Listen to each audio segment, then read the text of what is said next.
Hello' নমস্কাৰ, welcome to my channel Pankaj tech. বন্ধুসকল, আজি মই আপোনালোকৰ মাজলৈ এনেকৈ এটা ট্ৰিক্স লৈ আহিছোঁ, যিটো ট্ৰিক্সৰ সহায়ত আপোনালোকে 3 ডিজিট সংখ্যাক একেবাৰে সহজ উপায়েৰে বৰ্গ উলিয়াব পৰা হ'ব। ঠিক আছে বন্ধুসকল, যদি আপোনালোকে মোৰ ভিডিঅ' চাই কিবা ভাল লাগে, কিবা বুজি উঠে, প্লিজ মোৰ চেনেলটো ছাবস্ক্ৰাইব কৰি দিব, কমেণ্ট কৰিব, লাইক কৰিব আৰু শ্বেয়াৰ কৰিবলৈ নাপাহৰিব। মই এটা নাম্বাৰ লৈ লৈছোঁ, ছাপ'জ 102 হোল স্কুৱেৰ। এইটো নাম্বাৰ লৈ লৈছোঁ। এইটো নাম্বাৰক আমি সহজ উপায়েৰে কেনেকৈ আমি বৰ্গ উলিয়াব পৰা যায় সেইটো আমি ষ্টাৰ্ট কৰিম। ঠিক আছে বন্ধুসকল, প্ৰথমে আপোনালোকে কি কৰিব, 100তকৈ ই কিমান ডাঙৰ হৈ আছে সেইটো আপোনালোকে লক্ষ্য ৰাখিব। ঠিক আছে, 100তকৈ আমি গম পাই আছো এইটো 100তকৈ ই 2 ডাঙৰ হৈ আছে। তো আমি কি কৰিম, এই যিটো 102 সংখ্যা, এই সংখ্যাটোৰ লগত আমি এটা 2 প্লাছ কৰিম, আন এটা 2 আমি কি কৰিম, এই সংখ্যাটোৰ লগত মাইনাছ কৰিম।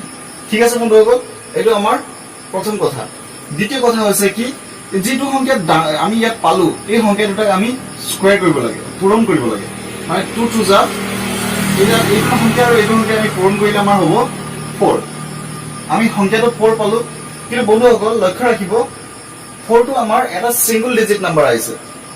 ছিংগল নাম্বাৰ ডিজিট আহিলে আমি সদায় ইয়াৰ আগত 0 এটা লগাব লগা হয়। ঠিক আছে বন্ধুসকল, এইটো আমি 0 আৰু 4 পালো। ঠিক আছে, তাৰ পাছতে বন্ধুসকল মই কৈছিলো যে 102ৰ লগত এইটো সংখ্যাটো প্লাছ কৰিম আৰু এবাৰ কি কৰিম, 102ৰ লগত এই 2টো আমি মাইনাছ কৰিম। আমাৰ 102ৰ লগত 2 প্লাছ কৰিলে আমাৰ হ'ব 104। এইটো হৈ গ'ল বন্ধুসকল। তাৰ পাছত 102ৰ লগত আকৌ এইটো 2 মাইনাছ কৰিম, আমাৰ হ'ব 100। ঠিক আছে বন্ধুসকল, therefore 104 into 100 divided by 100, এইটো আমাৰ ফৰ্মুলা। এইটো 100 আৰু এইটো 100 কাট গ'ল, থাকিলে কি বন্ধুসকল 104। 104টো ইয়াত লগাই দিয়া, এই আহি গ'ল আপোনালোকৰ ৰিজাল্ট। আশা কৰিছোঁ আপোনালোকে ভিডিঅ' চাই ভাল লাগিছে। ঠিক আছে বন্ধুসকল, আৰু এটা লৈ লৈছোঁ, ফটাফট উলিয়াম আমি 107 হোল স্কুৱেৰ। এইটো লৈছোঁ বন্ধুসকল। আমি দেখা পাইছোঁ 100তকৈ ই 7 ডাঙৰ হৈ আছে। আমি ইয়াত প্লাছ 7 লিখিম, ইয়াত মাইনাছ 7 লিখিম। এইটো তাত মাল্টিপ্লাই কৰিম, 4 4 যা 7 7 যা 49। এইটো হৈ গ'ল বন্ধুসকল। তাৰ পাছতে আমি কি কৰিম, 107 প্লাছ 7 কৰিম, আমাৰ হ'ব 114। 107 মাইনাছ 7 কৰিম, আমাৰ হ'ব 100। 114 ইনটু 100 ডিভাইডেড বাই 100। 100 100 কাট গ'ল, আমাৰ থাকিলে 114।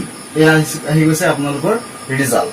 ঠিক আছে বন্ধুসকল, আমি গম পালো এইটোতো আমাৰ ছিংগল ডিজিট নাম্বাৰ আহিছে। ইয়াত যদি আমাৰ ডাবল ডিজিট নাম্বাৰ আহে তেতিয়া আমি কেনেকৈ উলিয়াম সেইটো আমি জানিব লগা আছে। ঠিক আছে বন্ধুসকল, আমি চাম কেনেকৈ কৰিব লাগে।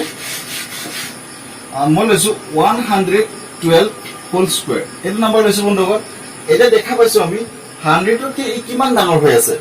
আমি দেখা পাইছো ই 100তকৈ 12টা ডাঙৰ হৈছে। আমি প্লাছ 12 দেখ পাম, ইয়াত মাইনাছ 12 এটা পাম। 12 12 যা আমাৰ হ'ব 144। ঠিক আছে বন্ধুসকল, আমি গম পালো 12 ইনটু 12 কৰিলে আমাৰ হ'ব 144। এইটো আমি চাইডত লিখি লৈছো।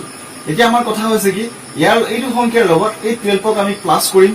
112 প্লাছ 12 ইকুৱেল আমাৰ হ'ব 124। 112ৰ লগত হ'ব মাইনাছ 12 কৰিলে আমাৰ হ'ব 100। এতিয়া আমাৰ হৈছে কি, therefore 124 ইনটু 100 ডিভাইডেড বাই 100। এইটো 100 100 কাট গ'ল, থাকিলে কি আমাৰ ইয়াত 124। কিন্তু বন্ধুসকল অলপ আগতে আমি ইয়াত ছিংগল ডিজিট নাম্বাৰ পাইছিলো, ডাবল ডিজিট নাম্বাৰ পাইছিলো। কিন্তু বন্ধুসকল এতিয়া আহিছে আমাৰ ইয়াত 3 ডিজিট সংখ্যা আহিছে। 3 ডিজিট সংখ্যা অহাৰ লগে লগে আমাৰ ৰিজাল্টটো ডাইৰেক্টলি এইটো ফাইণ্ড আউট নহয়। যদি 3 ডিজিট সংখ্যা এইটো চাইডত আহে তেতিয়া আমি কি কৰিম, এই 4 আৰু এইটো 1ক আমি কি কৰিম, প্লাছ কৰি দিম। কিমান হ'ব, 5 হ'ব। এই দুটা প্লাছ কৰিলে বাকী সংখ্যাকেইটা তেনেকেই থাকিব। এই আহি গৈছে আপোনালোকৰ ৰিজাল্ট। আশা কৰিছোঁ আপোনালোকে ভিডিঅ'টো চাই ভাল লাগিছে। ঠিক আছে বন্ধুসকল, যদি ভিডিঅ'টো চাই ভাল লাগিছে তেতিয়া আপোনালোকে মোৰ চেনেলটো ছাবস্ক্ৰাইব কৰিব, কমেণ্ট কৰিব, লাইক কৰিব আৰু শ্বেয়াৰ কৰিবলৈ নাপাহৰিব। ধন্যবাদ বন্ধুসকল।